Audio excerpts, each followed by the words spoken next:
Lihat sini ya, lihat. Ini zikir. Tadi turunannya kata Al-Quran, orang berzikir, hatinya akan selalu tenang, cenderung tenang. Kecenderungan sukses tinggi. Bahagia. Sudah? Meningkat kecerdasan. Cenderung pintar. Bertambah pengetahuan. Bentuknya dua. Bisa mengerjakan perintah, bisa meninggalkan larangan. Ini tinggalkan, ini kerjakan. Do it, live it. If'al, la taf'al. Kerjakan, tinggalkan. Ini saya turunkan, tadi ada salat, kan? Ada interaksi dengan Al-Quran, ada puasa, dan seterusnya. Orang yang salat, maka dirinya cenderung tenang. Orang yang salat, cenderung sukses dalam hidupnya, bahagia. Makanya panggilan salat, panggilan kebahagiaan. Hayya 'alas shalah.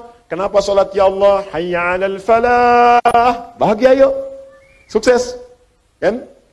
Cenderung kemudian pintar. Makanya banyak orang di masa lalu itu, ya ketika dia akan mengerjakan soal-soal salat, Pak, Bu. Imam Al-Bukhari itu menuliskan Sahih Al-Bukhari selama 16 tahun. 97 pembahasan. Setiap pembahasan itu berapa banyak hadis? Kitabul Iman 57 hadis. Ada Kitabul Ilmi sampai Kitabul Tijarah, Kitabul Mali terus sampai Kitabul Jihad. Banyak sekali. Ya, itu setiap menuliskan satu hadis salat 2 rakaat. Dituliskan pertama di Masjid Al-Haram, disempurnakan di Masjid Nabawi, 16 tahun. Semua ulama-ulama kita itu mustahil mereka bisa menulis kitab, merumuskan sesuatu, inovasi, penemuan baru, kecuali pasti rahasianya ini. Salat Al-Quran, salat Al-Quran. Ada orang mengkaji Al-Quran, tiba-tiba menemukan penemuan. Ya, Ibnu Firnas baca surah Al-Mulk ayat 19. Ya, ketika membaca ayat itu, Allah awalam yarau ila tayri fawqahum saffatin wa yaqbidna ma yumsikuhunna illa rahman. Apa engkau tidak analisis, perhatikan bagaimana burung bisa terbang di udara dengan dia mengepak-ngatukan sayapnya, dijaga oleh Allah. Kalau enggak dijaga enggak bisa terbang. Maka dilihat Allah berkehendak bisa terbang karena apa? Kepak-katup sayap, dilihat, dianalisis, bikin modifikasi sayap burung, terbang naik ke atas bukit sampai bisa terbang 20 meter. Ngelihat ke bawah, jatuh, meninggal. Nah. Betul, ketika meninggal dan meninggalkan karya yang kelak itu jadi prototipe pesawat terbang di kemudian hari. Ya, ada lagi Jabir bin Hayyan, baca Al-Hadid, Quran surah 57, ayat 25 sampai 26. Wa anzalnal hadid, kami turunkan besi dari langit. Besi bisa turun dari langit, dilihat apa itu besi. Dicari besi. Sekarang terbukti, meteor, ada yang bahannya dari besi. Ya, turun dari langit. Waktu itu bingung, apa ini besi? Apa sih besi itu menarik? Dibawa ke labnya besi. Dianalisis, dikeluarkan sampai ke atom terkecil ya. Dianalisis sampai sumber-sumbernya. Sampai sekarang, nomor atom besi itu terambil dari Al-Quran. Nomor atom besi, Fe verum, F besar, E kecil. Nomor atomnya 26. Ya, setiap atom itu punya isotop untuk menjaga stabilitas atom. Saya dulu belajar kimia. Ya. Nomor 55, 56, 57, 58. Ada 4 isotopnya. Yang paling stabil isotop nomor 57. Surah 57 ayat 25 sampai 26. Itu ada sejarahnya. Bukan John Dalton yang pertama kali menemukan atom. Jabir bin Hayyan. Ya, saya baca, kalau lagi kosong-kosong, saya pergi ke toko buku. Saya beli itu buku kimia, buku fisika, matematika, latihan, lihat-lihat. Nggak tahu nanya. Buka YouTube, lihat, belajar. Saya baca, Pak. Ada anak mahasiswa datang, kamu dari mana? Kedokteran, Ustaz. Mau belajar apa? Ini, kamu bawa modul kamu kedokteran semua ke sini, terangkan pada saya baru ajarkan pada kamu pengetahuan yang kamu inginkan. Jadi saya senang belajar, baca, dan ketika kita pelajari, ternyata semua relasinya dengan Islam itu tinggi. Ya, saya sering bahas, fisika juga banyak kaitannya, fisika itu paling banyak. Karena fisika itu kaitan dengan metafisik paling tinggi itu ya belajar agama. Agama itu ya Islam.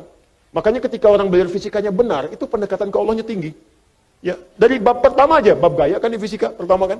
F1 sama dengan F2, gaya gerak sama dengan gaya dorong, apa yang masuk itu yang keluar, yang masuknya kecil, mukul kecil, maka bunyinya kecil, mukul besar, bunyinya besar, imannya sedikit, amalnya sedikit, imannya kuat, amalnya makin kuat.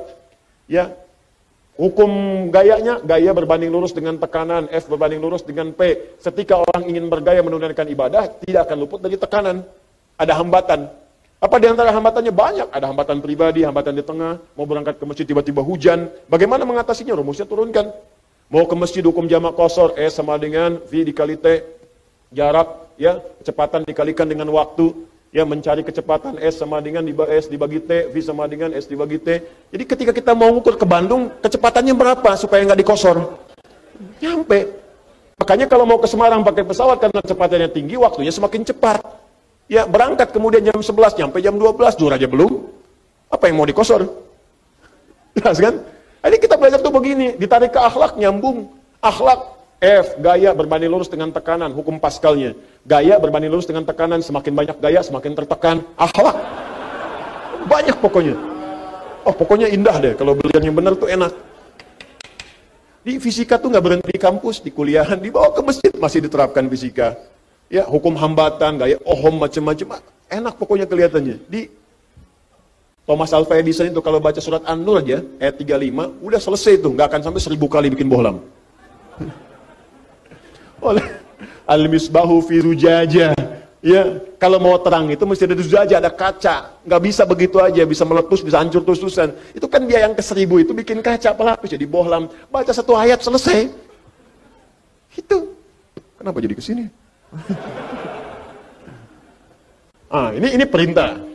Ada yang kedua, sifatnya berbentuk larangan. Apa namanya?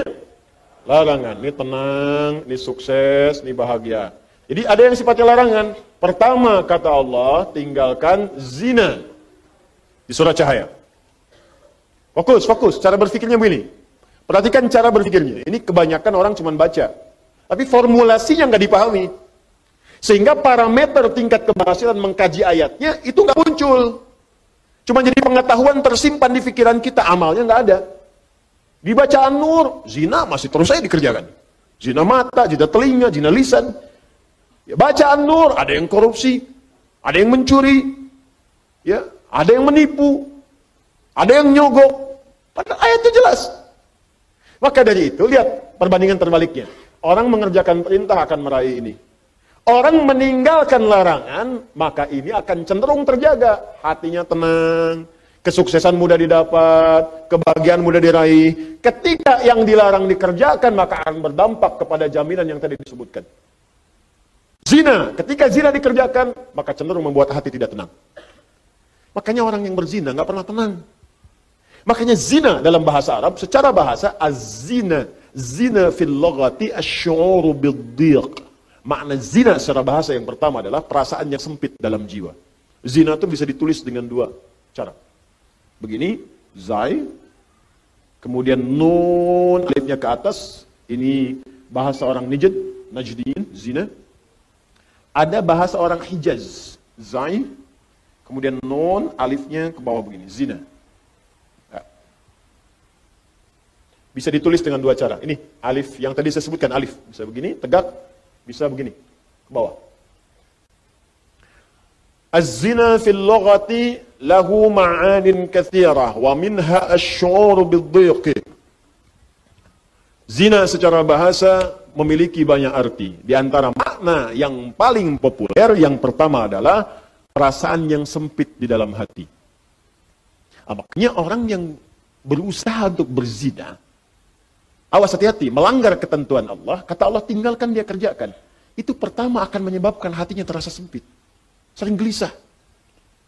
Makanya jangankan mengerjakan yang secara istilah, benar-benar dikerjakan hubungan seksual. Baru mau muqaddimah saja, mata mau melihat gambar-gambar yang kotor, itu karena hatinya sempit, gelisah, gak mau ketahuan orang. Ya, sembunyi-sembunyi, bawah meja, ya, masuk ke kamar sendirian, gak mau orang lihat. Kenapa? Karena sempit. Tuh, ketenangannya hilang. Orang tenang itu kan cenderung gelisah. Orang yang tidak tenang cenderung gelisah. Ya kalau orang tenang tuh biasa aja. Lagi baca handphone, mau lihat, gak apa-apa, silakan. Ya, berkata-kata, dengar, gak ada masalah. Tapi ketika ada orang berbuat hal yang dilarang tadi, berkata-kata gak mau kedengaran orang. Makanya transaksinya tertutup. Pakai kode-kode. Ya, di mana roti bisa ditemukan? Roti. Hah? Kijang satu, kijang. Hewan yang disalahkan. Cek. Makanya kata-katanya cenderung diarahkan kepada yang lain. Kupu-kupu malam, kupu-kupu. Tuh. Buaya darat, buaya. Buaya aja nggak ada yang begitu. Ya, coba lihat kehidupan buaya. Iya, ada buaya yang berzina. Ya, buaya emang hidupnya begitu. Ya, yang bayangkan. Jadi saya mau katakan, orang yang melanggar ketentuan ini pasti hatinya gelisah. Awas, suami yang mencoba, pria yang mencoba kemudian bergaul di luar hal yang dibenarkan dan mencoba untuk berzina, pasti akan gelisah hidupnya. Puncaknya apa? Kesuksesan akan berpengaruh. Betapa banyak karir hancur gara-gara kemudian perbuatan ini. Ya, betapa banyak kebahagiaan hilang, hancur rumah tangga, berpisah kemudian, anak-anak kemudian jadi terlantar. Makanya mikir dulu, kalau ada orang sudah berumah tangga, ada anak, berpikir untuk berbuat yang ini, mikir anak-anak Anda, kasihan. Anda tega kemudian dia diolok-olok di sekolahnya. Bapak kamu pezina ya? Ibu kamu selingkuh ya? Itu anak Anda mau berbicara seperti apa? Dia masih kecil. Butuh perhatian yang dalam. Makanya orang yang berbuat hal yang seperti ini, pasti pertama akan terganggu kemudian ketenangan jiwanya. Kesuksesannya akan berpengaruh. Kebahagiaannya akan sirna. Dan yang paling dahsyat adalah, biasanya, ini akan fatal. Berpengaruh kepada kecerdasan dan yang lainnya. Ya. Bisa kecerdasan kepada otaknya, intelektual, bisa kecerdasan pada emosinya. Banyak kok Ustaz, orang yang zina pintar otaknya, tapi emosinya tidak ada. Untuk apa pintar otaknya kemudian emosi tidak terkendali? Banyak orang tak mampu mengendalikan emosinya sehingga kepintarannya menghasilkan mafsadat yang lebih luas lagi. Pintar bikin senjata digunakan untuk bunuh orang. Pintar pakai teknologi digunakan untuk menipu orang lain, merusak dan sebagainya. Maka apa manfaat dari kepintaran? Tidak.